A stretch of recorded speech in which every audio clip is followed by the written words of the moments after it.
going to discuss benchmarking, but we'll relate it to performance and improvement overall, so it sort of completes the circle.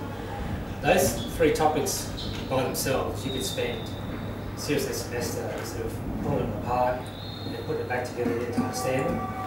So I'm going to do my best to sort of unpack it and make it useful for us from a practical perspective, but also from, I guess, a bit of theory, so a theoretical perspective as well, for those people who like the theory side of things. But the expectation will be that once we go through it, then you guys do a bit of exploration yourself later on. So we'll have a, this could be a bit clunky because I'm trying to sort of grab three distinct elements and sort of, you know, pack them together in the context of what we do. So just sort of indulge me a little bit as I work my way through this and ask questions, the usual stuff. Okay. So who's got good writing? Teacher? Whoever? Go. So the first question is this. I get it. Nice spelling test, no jokes. Well, yeah, it is a spelling test. It actually is a spelling test. Don't mess it up. So what is, for you guys, what is benchmarking? What do you actually think it is? So just rattle off some ideas so Brendan can write them down. What do you think it is? What's benchmarking? Is it like a starting point? Starting point? Good. Robert? Skip. Way to compare. Way to compare. Excellent. Minimum set of standards. So, way to compare. Way to compare you. I'm assuming you're underlying you. Yes. Yeah. Is that way to compare you? You, yes. Underline. Yeah. What did you say here? A minimum set of standards. Minimum standards, yes.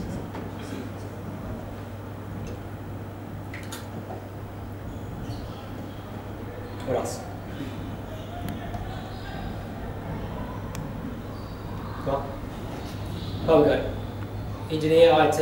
You should be all about benchmarking, son. Setting a level to achieve. Setting a level to achieve. Awesome. You should be all right with theory, shouldn't you? Measuring progress. Measuring progress. Yeah. I'm enrolled. I haven't actually attended. So what's that? Measuring progress. Measuring progress. Measuring progress.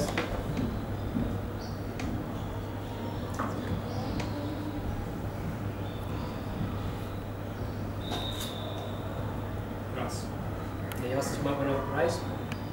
Come on, strong silent type. You always never say a word, Patrick. Come on. But you, nothing? All those? Solid. Yeah, okay. Alright, so next question. What does benchmarking mean to you then? Different question. So we've got, on one side we've got, I guess you could call it the technical side of what you think benchmarking is, and the other side is what do you think it means in terms of your refereeing and how does it apply? So tell me that. Measuring your progress against standards that you've set or that have been set for the group. Fantastic. That's really good. So don't lose that. I want to capture all that. Measuring progress against Take and rewind word for word here. Measuring progress against. Start running. Against standards you've set.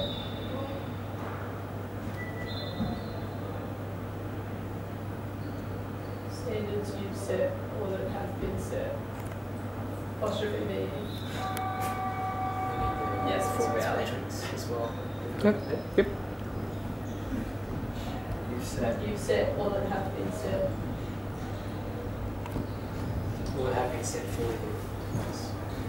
Now I think that's a good distinction to make because you'll have performance standards or objectives that are your own personal standards and how you want to referee, but you also have standards that are set for you, don't you? You know, in the work world, it could be ISO standards, that office stuff, engineering standards, civil engineering standards, all that stuff. But here it's other things, right? Particularly for that latter group, understanding what the standards actually are, what they mean. How important is that? It's very important, isn't it? So to be measured, you have to know what you're being measured against, don't you? It's a really important aspect. What else do you want to add to that? Because I actually think that responsibility is really good. I think it sums it up pretty neatly. Want to move on? Sure. Thank you. All right. So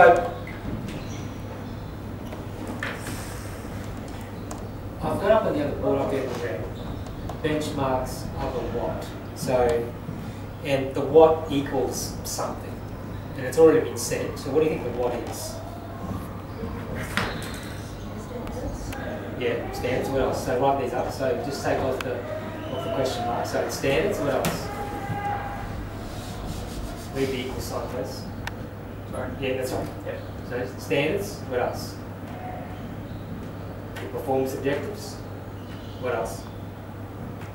Starting point. Yeah, your starting point. Yeah. So minimum standards maybe is a better way to put that. Expectation. Yep. Expectations. Minimum standards. Yeah, minimum standards, please. Yep. And then right. What'd you say? Expectation. Expectations. So look, as you can see, we're going to go sort of through a bit of theory, I guess, and sort of extrapolate that in terms of how it might fit us. Because the way you expressed your point about understanding what the standards are, that's really important because you need to know. We all need to start from the same spot. All right. I think that'll do for now. So thank you. So the matrix. So these are all standards, aren't they? So what's particular about these standards? So when you look at them, what do you see? There's 5 grades. Yeah. There's common themes. There's common themes. There's 5 grades. What else? Common themes and phrases, I guess. Yeah. So why is it relevant though to performance and benchmarking? Because it gives you an idea of, a general idea as well, I guess, rather than just like each specific category. If you had a new category, you could say, well, it's probably going to be roughly this or that, I guess. So related back to your reference, so when you first start in, say, the QBL, related back to that, so there's a common thread for what reason? So that the knowledge that you gather at the very beginning of your career, unless things change, say, internationally, that type of thing, though that body of information or those standards will apply generally all the way through, won't they?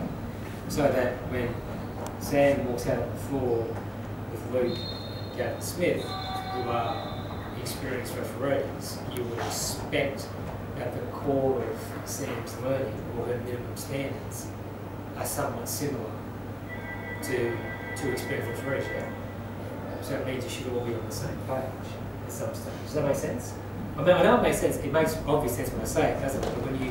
But if you think about yourself, think about your own refereeing, think about how do I improve and how do I measure myself against this, and I'll measure myself against game management. How do I measure myself against performance overall? There's a core to what we're trying to achieve across the group as a whole. Anyone want to make a statement about that? Happy to, if you want. Any thoughts so far?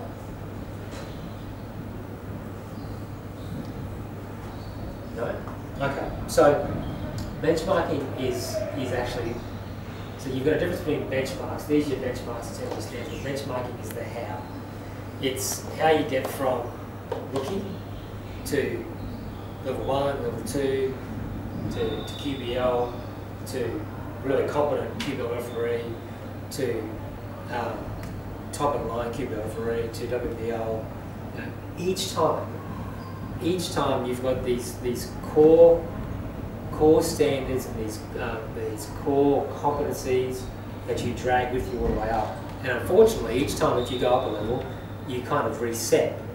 So you might be good at level 2, but when you pop into level 3, all of a sudden you're in a bigger pool of people who are just better than you. When you pop, even if you're a good NBL referee, the first time you referee internationally, you're with a group of people who are better than you. because they've been there for a long longer. But what should be the same is the standards that are applied, the expectations that are applied, and the performance that is applied. There should be a thread all the way through. That's why it's really important that you're refereeing the same way.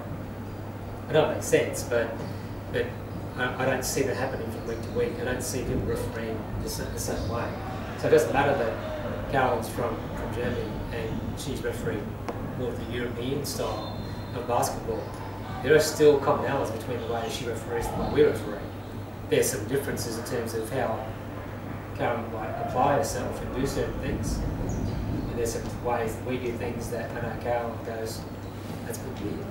But that's because of the cultural element. You know. But overall, 95% of what we do is almost exactly the same. There's a 5% of stuff, it could be 10% of others, which is a little different overall. But it's because the performance standards carry you all the way through. That's really important to think about. So you two guys are teaching as well. When you're, say, working with these people here, or any of these people here, you're trying to populate their minds with information which is according in line with all this stuff, so that when they referee with you in the future, that you know there's a core set of competencies that are sitting there, that means they'll call the game the same way as you. How often have you walked out of the game where someone referees completely different to you? So they are. Yeah, happens regularly, doesn't it? And what's the common theme? Like what was causing the problem? The other two guys weren't on the same page, and we talked about it at half time, and it changed in the second half, but and funnily enough, without having a conversation with Wendy and Kay, who were watching the game, the first thing they said after the post-game is, what did you talk about? When I said we talked about the fact that we're all on different pages, yes, that was the exact same thing they picked up on from watching the game, and that was the comment, was that they changed what they called from the first half to the second half. And, okay, and so what did they change in terms of their call? What did they particularly around what contacts are called, what to let go. Yes. So it's a Siebel game, so it's high level basketball, very very physical.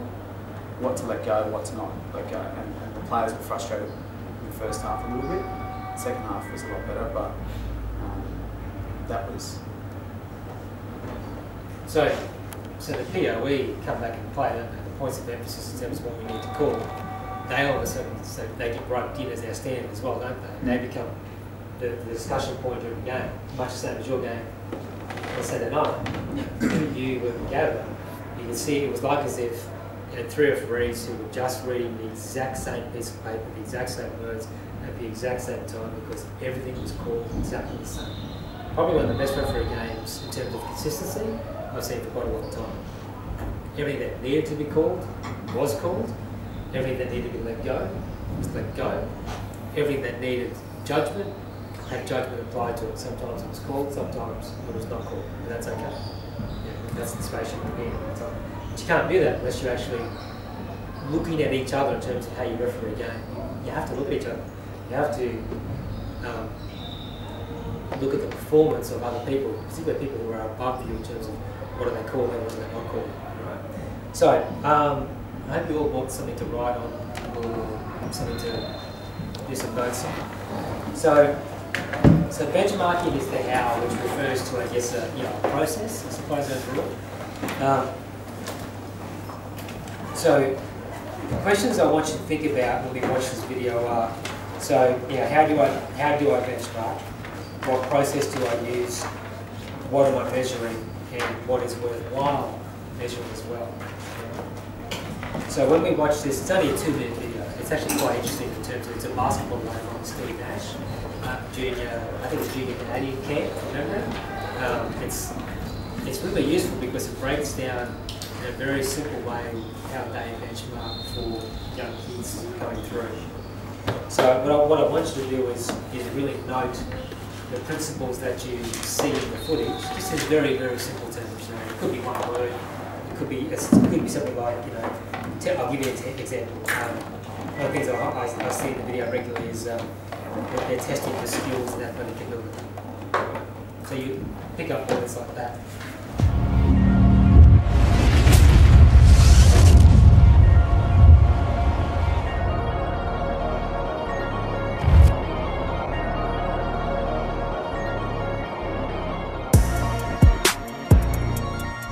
opportunities like this where kids are coming in and getting tested for different skills and athletic abilities at a young age, the game has just changed and advanced and evolved.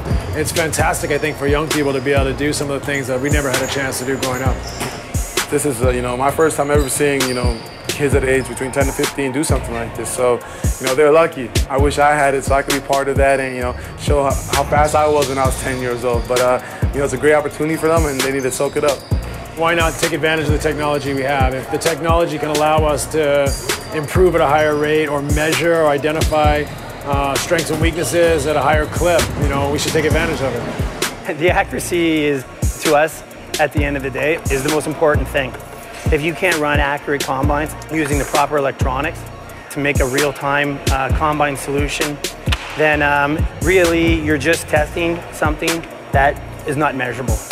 We believe that they've been doing tremendous work testing the athletes, having them understand where they are and giving the organizations kind of a baseline, foundation to work from. There's tests out here to identify someone's speed, somebody's agility, somebody's ball control, and their power and their output and their ability to jump. All aspects that create a top-level basketball player. The opportunity for a kid to be able to go online and punch up his name and see, wow, this is the low score, this is the median score, this is the high score in my province, this is what the number is nationally, and where do I stack up? It's great for Canada basketball to be able to identify kids at a young age, keep tabs on kids and hopefully augment their development. I think everyone wins in a lot of different ways.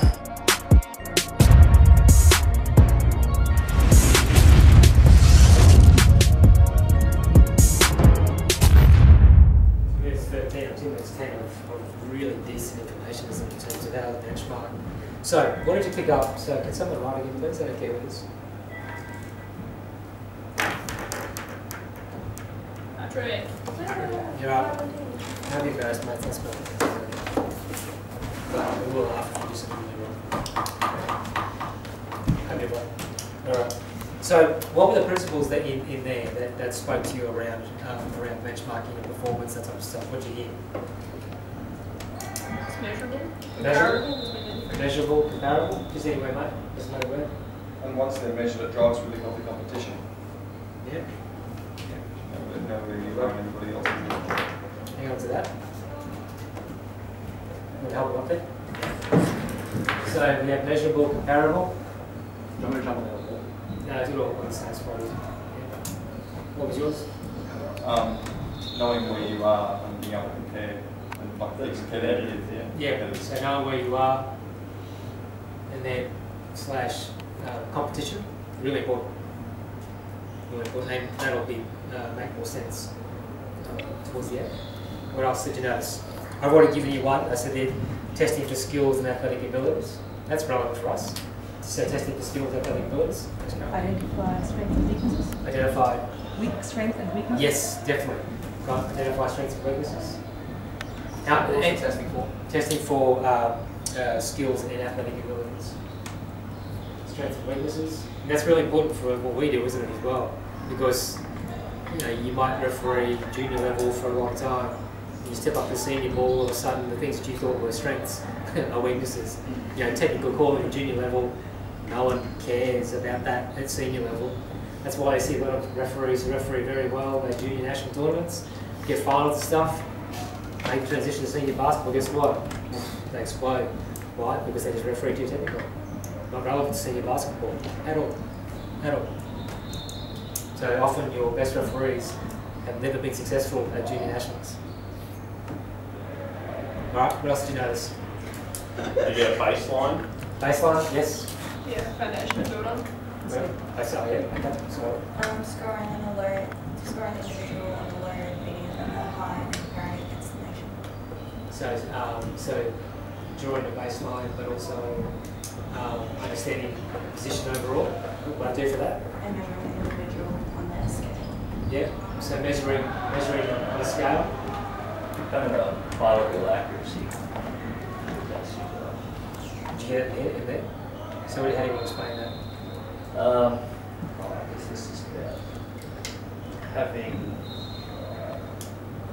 how you measure what you're doing be accurate so that you can fine tune points, I guess. So we talked about using technology Like to if do you- that. Using the technology to measure. Yes, definitely. So using technology, I think it's really important for benchmarking activities. Because it's one thing to listen to me rattle on a Saturday night after a game. It's another thing to get the tape and watch it to make sure that you actually are right and I am right.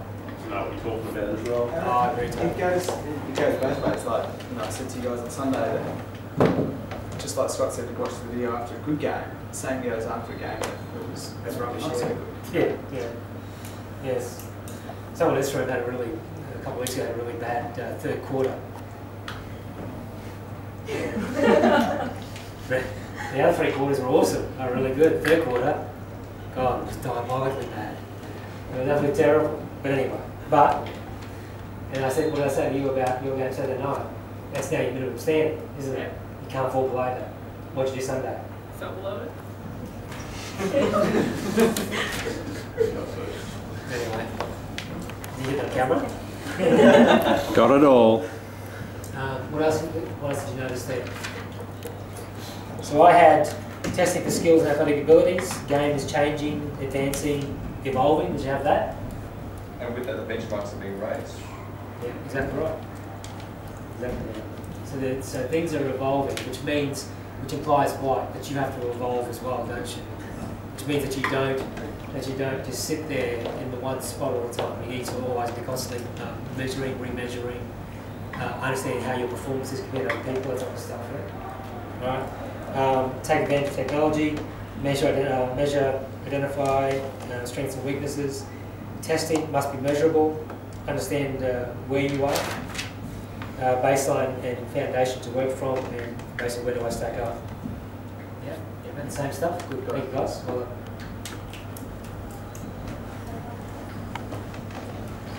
So obvious concepts. So when you look at your own game, so what do you referee? What level do you referee? SPL Women's, all right. So when you referee the game, and when you do the evaluation after, and then your own evaluation, I'm assuming you do that. You do an evaluation, you raise an eyebrow, you do? Or no, you don't? You don't, why not? You don't self-evaluate? Self-evaluate, no. You don't think about the game afterwards? I do think about the game, I just don't. Well, that's self-evaluate. That's self-evaluate. Isn't it? Think about the game self-evaluating. Yeah. So, but when you're in the evaluation with the referee coach, what type of things are you talking about? What are you trying to address? With the referee coach, more technical sides of things, so what calls needed to be made, what calls I probably could have left alone. Yes.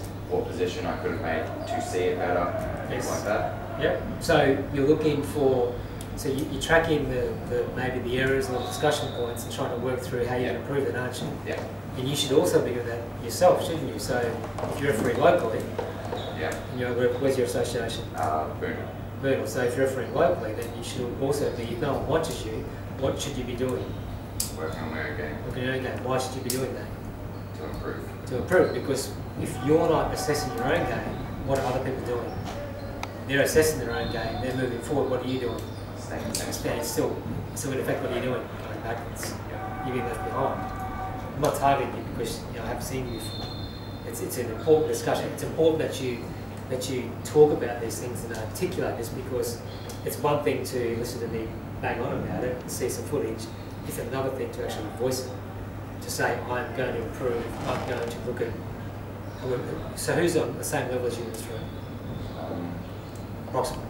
Patrick in general. So Patrick, so you guys might referee together, might go to classics together, whatever it might be. So for argument's sake, Patrick does well for a few weeks, he's refereeing quite well and get good feedback. Would you watch him? Yeah. Of course you would. Why wouldn't you? Why wouldn't you? If Daniel's refereeing well and you know Daniel, you'd go watch him, wouldn't you? Why would you do that? I would say he's a better referee. The referee. Why would you do that if Daniel's refereeing well? To learn off him. Why would you go watch Carolyn? Because Carolyn's got a slightly different style of refereeing, which is actually really good to watch, and it's really informative to how FIBA one thing's done as well. watch other people. And you do that because you want to question yourself all the time. You want to question this baseline that you establish around yourself. You want to question, how do I improve? And it's one thing that I think that you guys don't do enough of, and that's watching other people. There are some people in this room who do that regularly, and some people who don't do it at all. Right? So, let's discuss some quick concepts. So benchmarking is about understanding your own personal baseline, isn't it? And that's something that we sort of tease out in the discussion. So you need to understand where you're at. And you need to be honest about that. You understand why you were better on Saturday night than Sunday afternoon. Was it because of the travel? Was it just because you were on a high from the night before? You need to assess that, don't you? Right? Because in all reality, it's not good enough that you got a really good game to doing an average game. And you need to set those standards for yourself. So benchmarking is about your own personal baseline, that's for sure. You really have to understand your strengths and weaknesses. That's absolutely important. You raise it, didn't you, Carol? Why did you raise that? Why is that important to you? Because if you don't know them, you can't work on them. Exactly right. Can't work on them. And so you've got to be self-aware, don't you? You've got to be really honest. And that's the hardest part about what we do, isn't it? The hardest part about what we do is being self-aware of, I'm good at this, but I'm not good at this. So then how do I improve that?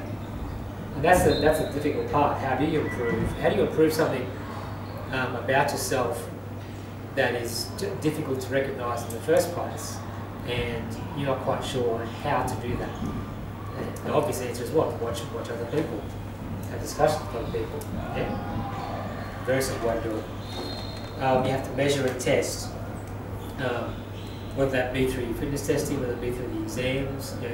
You should all be aiming for your exams 100% every time. Every time. No exceptions. Every time. Who gets 100% of their exams when they're doing it? Last one I did. Hey? Last one I did. Last one you did? Good. What about you guys? Yes, you did? What about you? Why not? The rules important? Please honest. Are the rules important or not? Yeah, in a way. In a way?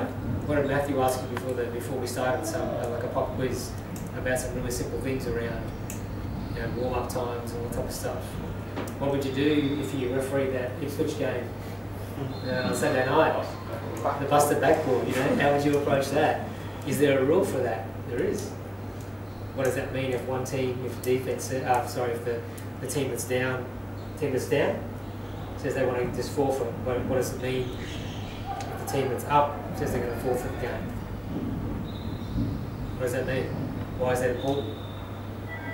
You need to know those things, don't you? Right? That's also another form of benchmarking for us. And there really should be no excuse for it. I mean, that's probably an obscure rule, so I can understand why we don't necessarily know that. But we should know, shouldn't we, Matthew? We should know where the benches are. We should know the difference between what FIBA want and what we do. Because that change has been that way for quite some time, hasn't it, really, when you think about it? You really need to take advantage of technology. So I know I've been downloading that that footage for a few hours stuff, and it's still not there yet for the Brisbane Capitals and Cairns game, but it's taken a while. And the reason why you need to take advantage of that stuff is because the game is always changing. Whether or not the players or the coach of the game improves, they're always doing something different in every game. Quarter to quarter, they're doing something different. Time out, doing something different after. Right? So you need to make sure that you evolve with the game as well. So I want you to think about benchmarking like this. So benchmarking is the process of learning from others. I think that's really important because you get a chance to understand what the standards should be, what the minimum standards should be for each level, but you also get a chance to understand what do I need to do to improve. Not just in terms of the hard measurable stuff around rule knowledge and getting calls right or wrong, that type of stuff, but also the what we refer to as the more softer systems on the floor. How do people interact with each other? How do they engage the players, that type of stuff? Because everyone does it differently, don't they? You guys does it differently. You guys do it differently. I've seen you referee before. I've watched you referee juniors. You do it differently as well. You do it differently too. I've watched you before. You do it differently as well. You did it really differently on your game as well. So we all do it in a different way. But if you don't understand some of those things, you will never improve as well. It involves comparing one's own performance or methods against other comparable people. That's probably the most important thing. If you walk away with one thing tonight, it's that part. It's about you're comparing yourself to other people who are at your level and above. Who agrees with that and who disagrees with that? You can disagree if you like, it's okay. Who wants to question that? Anybody? In saying that, are you saying that we can't get something from people who are below us in terms of standards, experience? You can probably get something from the people below you as it relates to experience and maybe just general exposure to the game. I'm making the assumption though that they've been, some people might have been around for a while. You can also get some information from people who are below you in terms of what they're struggling to do because you teach them. You find a way to sort of teach them and drag them along through and you learn from that as well. Generally, I would say my arrogant person would say no. But there are individuals who are below us at certain levels who've been around the game for a long time and may not referee the high level ball, but they've been around for a long time and talk to them about what's changed over the years. That's actually quite useful sometimes. Quite useful. So I want to talk about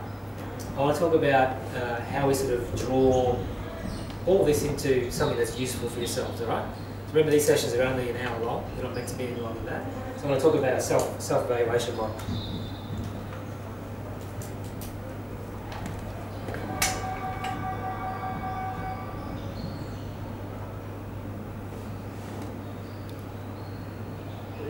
Yeah, just there, top left hand. Yep.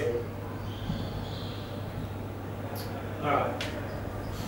So, what I want you to do is a quick exercise. I want you actually to look at this actual model of self-evaluation. You can use this for anything, absolutely anything.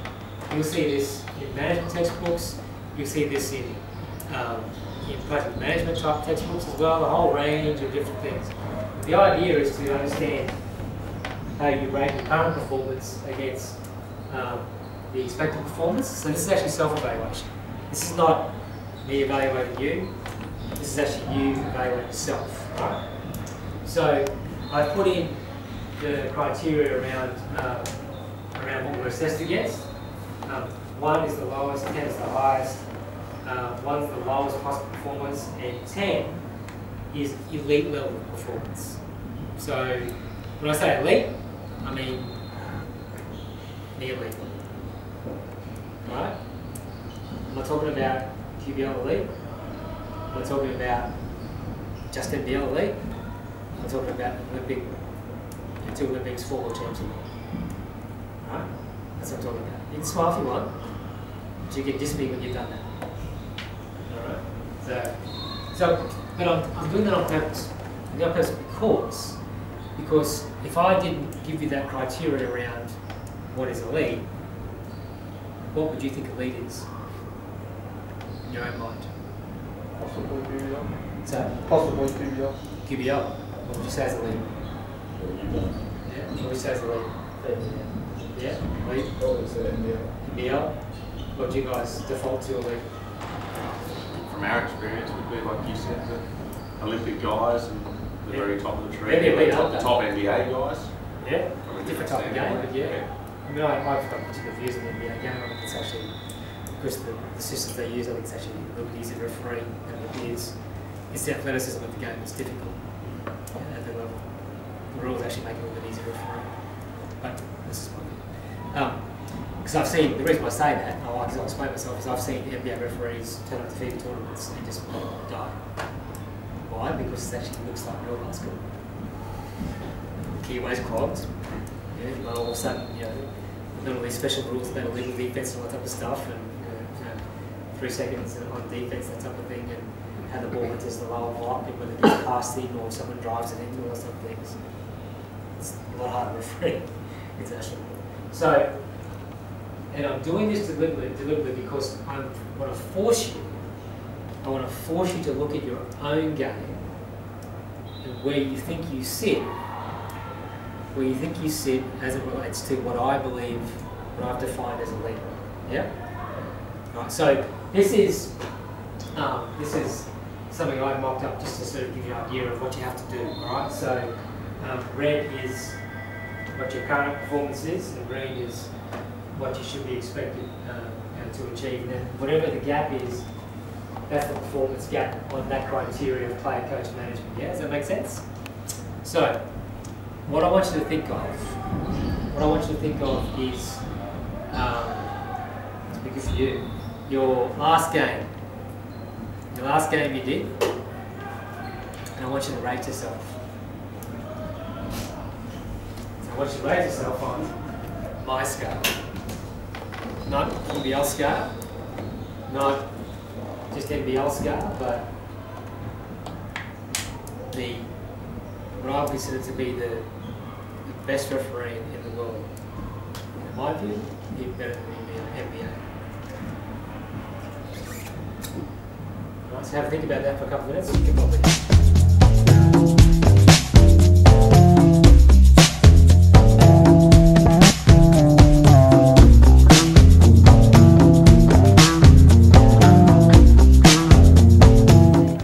speak up. So when you were calling the game, so when you're looking at the judgment stuff around what page are we doing? Thank you, Aaron. So it has 2. I read it as standard being QBL would be a 3.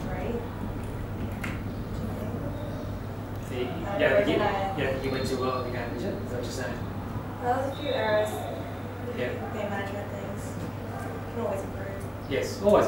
I agree completely. Who else wants to be brave? Come on. What was your last game? What was it? It's for women. Who was it? Seahawks and Sellers. Alright. What was the game like? Rough? Alright. So that's big win. So it was rough. What was the on-ball? What was your on-ball judgment like? How did you rate yourself? 2? Why 2? Compared to Your lead. Yeah. It's tough, isn't it? So where should you be, you think? On that type of game. Remember, it's that type of game too. Some of those games, there are some games which are impossible to call, aren't they? There are some games which are just impossible to call. So for that game, where do you think you should have been? So if it's rough, you can't be 10, can you? So where might you be for that game? 5, 6. Yeah. So there's an improvement gap, maybe more than that, right? Last game there? It was QBL men on Sunday. I would say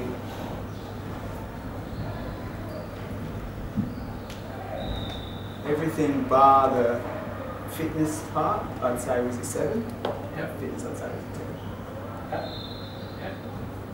Rouse? So I applied tennis for women Yep. on Saturday. You're on the road, that's right. Yeah. Yeah, I mean, my fitness was an 8 just because I'm not built, but the running fitness is okay, but still not probably elite either. Yep. And then, yeah, the rest was sort of like 5, 6 mark. Okay.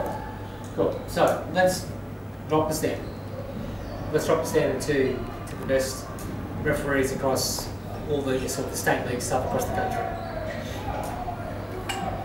So let's stop elite now changes. Elite changes back to all the best referees in the country, Premier League in South Australia, whatever they call it in Western Australia, Seagull, Waratah League, QBL. So, where would your last game, what was it? Last seniors men's 2 last night. Yeah. How was that? Well, for me that was rather bad, just because I wasn't really there. So what was bad about it? I'd been reffing for 6 hours. Yeah, so you were tired, were you? Yeah. That'd do it. Yeah. 6 hours would do it. So you lost concentration, you shouldn't have been there, should you? Yeah. Yeah, alright, let's do somebody else. You again. So Sunday was Brisbane Bundy. Yeah, so now remember the elite standard definition has now changed. So we're going to QBL standard? Yes. So I'd say that where I should have been would have been an 8 or 9. Where I actually was probably a 4 or 5. Why is that? What didn't you do? According to the criteria. According to the criteria, so I'd say where I was probably lowest would have been game management as a whole, and probably game intent as well. Understand what everyone's trying to do, and then obviously tying in with game intent goes judgment. If you don't understand what they're trying to do, you can't judge the right things. So. In the wrong spots, responding in the wrong times, exactly right. Okay. Who else is right here? What's the hand up? Sam, last game? Last game, SPL man, Logan Culture. Against QBL, probably should have been an 8 or 9. I think I was at a high 5, low 6. And all the criteria there? Mainly lower in the player coach and game management, really. I felt like I didn't handle the Logan coach as well as I should have. Yeah. Why was that? What did you do according to the criteria? According to this criteria? No, dude. Yeah. So you're the guy that the coach talked too long? Yeah, talked too long and inappropriate times. Yeah. Not a bit away. It was just really stupid questions. Yeah. And I felt like I didn't give her the respect I needed to. Do you notice how the room changed? The room changed dramatically when we started talking about our own performance, didn't it? The room was pretty relaxed, but then all of a sudden the faces became ashen. And that's okay, because you have to have this conversation with yourself. You have to. This is the conversation that you must have, regardless of whether it's me evaluating, whether it's anybody else evaluating. Once the evaluation is done, you must have this conversation with yourself. How did I go tonight? Was I any good? What can I improve on? What did I do well? So you can tick that box and just move on. What did I maybe err on occasionally? Should I have done something different around managing the coach? And then what am I going to do differently next time? That's the really important part. But if you do not ask yourself the question, all this stuff that will be discussed. It will be discussed around understanding what the minimum standards are, understanding what levels to achieve, understanding your position overall, the game changing, your own strengths and weaknesses, that type of stuff. The foundation to build on in terms of where did you start the game, did you actually improve during the game, or did you go backwards, that type of stuff. Is what you're doing measurable. Now, if you don't have that conversation with yourself, if you don't have the internal conversation with yourself and benchmark yourself against the standards, so you have to ground yourself. If you don't do that, you'll never improve at all. You'll never be able to improve yourself, and you'll never be able to reach higher levels because you won't have anything to start with. You've got to start at the same level as everybody else and then work your way through. And then, don't go from Saturday to Sunday and drop your standard. So whatever discussion you have with yourself internally, you might be a bit nuts, I don't know. You need to go back and have a discussion with Dan again about the game at some stage, and then work through in your own mind, what didn't I do? What didn't I do in terms of the standards that we expect from QBL? Because it doesn't change. None of it changes, no matter how good you get. That's always the same. You're having this internal dialogue with yourself around how am I going to improve? What do I need to do? But you must ground it in this stuff. You must ground it in the performance standards that we set for the points of emphasis. Are we calling head checking? Are we calling body checking? If you're not calling that, then what are you doing? That was the precise reason for the video session that we did at the conference, having some examples where you scratch your head and go, I don't know what I'd call. I don't know what I'd call. And be honest, some people, if you watch that, when you're watching that video, some people would have thought, I wouldn't call that. Who thought that? Some of those examples they would call it. Yeah. What's wrong with that? Nothing wrong with that. That's okay. Because some of those calls were what? They were forcing judgment, weren't they? They were forcing you to make a decision around how the game should be called. It's another way to improve. You're setting that baseline standard. So there might be, so in some of those games, you may decide to call every single one of those, like those guys did on Saturday night. The game was better for them. Because if they didn't call it, guess what was going to happen? They're going to fall apart because of the personnel on the floor. But there may be other games where it could be, say, Mackay Cairns, where you might be able to back off just a little bit. But you can't turn it off completely, you've got to call all of it. You can't call all of it, but you can't call none of it, can you? You've got to get the happy medium, right? And that's the reason why you need to continue to benchmark yourself and reassess how you're going, because the game changes all the time. The game changes from week to week, month to month. The game changes half to half, doesn't it, as well? So I was a little bit unfair with saying 10 is elite. 10 is absolutely elite. You know, 10 is like people who've refereed, you know, I've refereed 1,000 QBL games probably. I've done over 500 NBL games. I'm not sure how many international games I've done, but lots, absolute lots. So it gives you a certain level of experience, and you get to benchmark yourself against some of the best people in the world. And you get to sort of pick and choose some of the bits and pieces of things that they do as well. That's really important for your game, and you bring it back. So when you guys should learn to watch each other and then go back and really be critical of yourself. Really be critical of yourself. So on a sliding scale, you move this 10, you move it up to the elite level. So how did I really go? If I was still refereeing a game, if I walked out the floor with you two brummies, we do 3-person together, how do you think you go? No, not necessarily. But there'd be a bit difference in experience, wouldn't there? A difference in application of the game. But it'd be fun though, wouldn't it? Well, it wouldn't be fun to be yelled at. That'd be different again. So, but that's how you improve. You've got to challenge yourself. And that's why I put the challenge out to say, if 10 was the absolute best people, where would you fall? The good thing is that you don't have to do it all the time. You can just look at the best referees in the QBL, and if you referee Siebel, and Siebel is one that sort of rank yourself there. But you have to have a conversation. If you don't do that, no point. There's no point. So that's the essence, I guess, overall of a bit of practical stuff and a bit of theory around benchmarking and improvement, that type of thing. So, any questions you want to ask? Because we can wrap up. Yeah. Any questions? Any statements? Happy to make statements as well. So, do a little bit of a different focus tonight. Yeah, I guess it's just interesting to do that, like compared to the elite level, because like my game on Saturday, like I got my evaluation back and it was pretty good. Like, yeah. But then compare it to that, and yeah. So good.